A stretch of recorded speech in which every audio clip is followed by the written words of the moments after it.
Assalamualaikum warahmatullahi wabarakatuh. Perkenalkan, nama saya Ferbi Bagus Aldianto dari kelas 3 EA09 dengan nomor mahasiswa 1221863. Di sini saya akan mempresentasikan mengenai materi mata kuliah etika bisnis, yaitu ada sistem pengaturan, good governance, dan juga commission of human.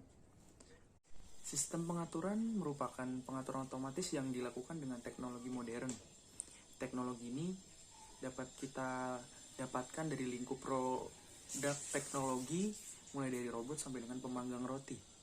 Nah, pengaturan otomatis ini berkaitan dengan masalah memperoleh kondisi yang diinginkan dari sistem yang berjalan tersebut dengan sendirinya atau yang sudah terprogram sebelumnya.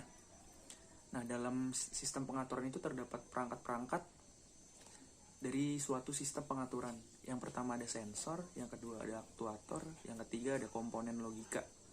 Nah, kalau sensor ini adalah alat yang digunakan untuk membuat pengukuran.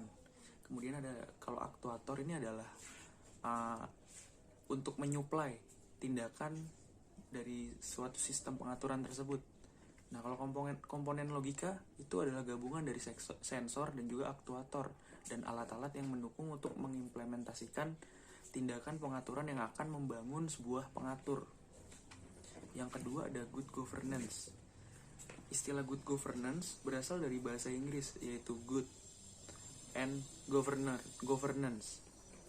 Menurut Lembaga Administrasi Negara atau LAN, good memiliki arti yang menjunjung tinggi keinginan rakyat dalam mencapai kemandirian, pembangunan berkelanjutan, dan keadilan sosial. Sedangkan governance memiliki arti seluruh mekanisme proses dan lembaga-lembaga di mana warga dan kelompok masyarakat mengutarakan kepentingan mereka menggunakan hak hukum, memenuhi kewajiban, serta menjembatani perbedaan-perbedaan di antara mereka.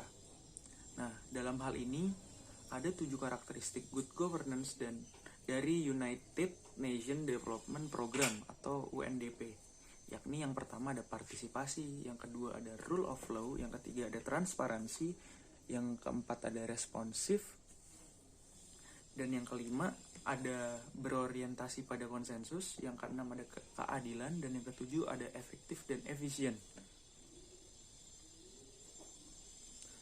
Di sini partisipasi, maksudnya itu partisipasi secara sederhana, berarti adanya peran serta dalam suatu lingkungan kegiatan. Peran serta di sini menyangkut akan adanya proses antara dua atau lebih pihak yang ikut mempengaruhi satu sama lain yang menyangkut pembuatan keputusan, rencana, atau kebijakan. Yang kedua ada rule of law. Rule of law ini berarti penegak hukum yang adil dan tanpa pandang bulu. Dan yang ketiga itu ada transparansi, berarti adanya keterbukaan terhadap publik sehingga dapat diketahui oleh pihak yang berkepentingan mengenai kebijakan pemerintah dan organisasi badan usaha, terutama para pemberi layanan publik. Dan yang keempat ada responsif. Responsif berarti cepat tanggap.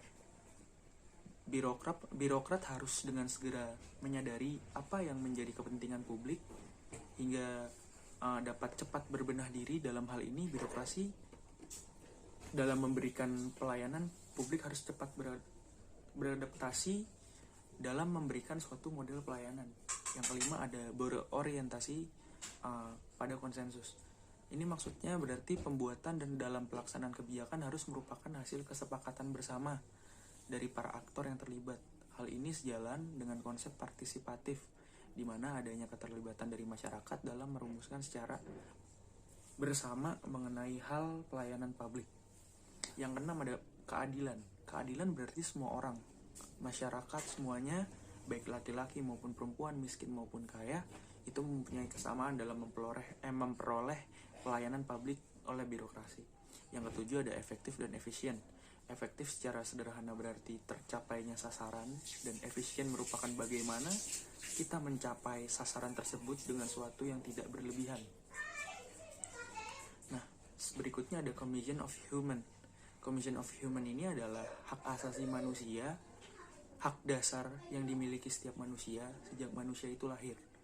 Nah, hak asasi ini dapat dirumuskan sebagai hak yang melekat dengan kodrat kita sebagai manusia yang hidup. Maka bila tidak ada hak tersebut, mustahil kita dapat hidup sebagai manusia. Nah, Di sini menurut Universal Declaration of Human Rights antara lain mencantumkan bahwa setiap orang mempunyai hak. Yang pertama ada hak hidup, yang kedua ada hak kemerdekaan dan keamanan badan, yang ketiga ada hak diakui kepribadiannya, yang keempat adanya hak masuk dan keluar wilayah suatu negara, yang kelima ada hak mendapatkan suatu kebangsaan, yang keenam ada hak mendapatkan hak milik atas benda. Dan hubungan etika bisnis dan good governance. Disadari atau tidak, penerapan good governance dalam implementasi etika dalam bisnis memiliki peran yang sangat besar. Pada intinya, etika bisnis bukan lagi merupakan suatu kewajiban yang harus dilakukan oleh pelaku bisnis, melainkan menjadi suatu kebutuhan bagi para pelaku bisnis yang harus dapat dipenuhi. Salah satunya contoh pada prinsip-prinsip mencerminkan etika bisnis yang baik dan benar agar itu dapat memenuhi keinginan seluruh para pemangku bisnis atau para kelompok yang membutuhkan hal tentang bisnis ini. Etika bisnis yang baik dan sehat menjadi kunci bagi suatu perusahaan untuk membuatnya tetap berdiri kokoh dan tahan terhadap segala macam serangan ketidakstabilan ekonomi. Nah, selanjutnya ada hubungan antara Commission of Human dan juga etika bisnis dengan etika bisnis. Hubungan hak asasi manusia ini dengan etika bisnis antara lain mengenai keadilan yang menjadi sebuah hak bagi setiap pelaku bisnis, baik dalam sisi individu maupun perusahaan, di mana keadilan merupakan hak yang mutlak bagi setiap individu maupun perusahaan dalam melakukan kegiatan berbisnis. Hak asasi manusia sebagai dasar pembuatan keputusan, perjanjian maupun peraturan yang ada pada kegiatan bisnis, karena etika harus dapat memperhatikan hak asasi manusia. Nah, etika bisnis berlandaskan atas Commission of Human demi kelancaran berbisnis agar tidak terdapat pelanggaran hak asasi manusia ketika menjalankan suatu kegiatan berbisnis.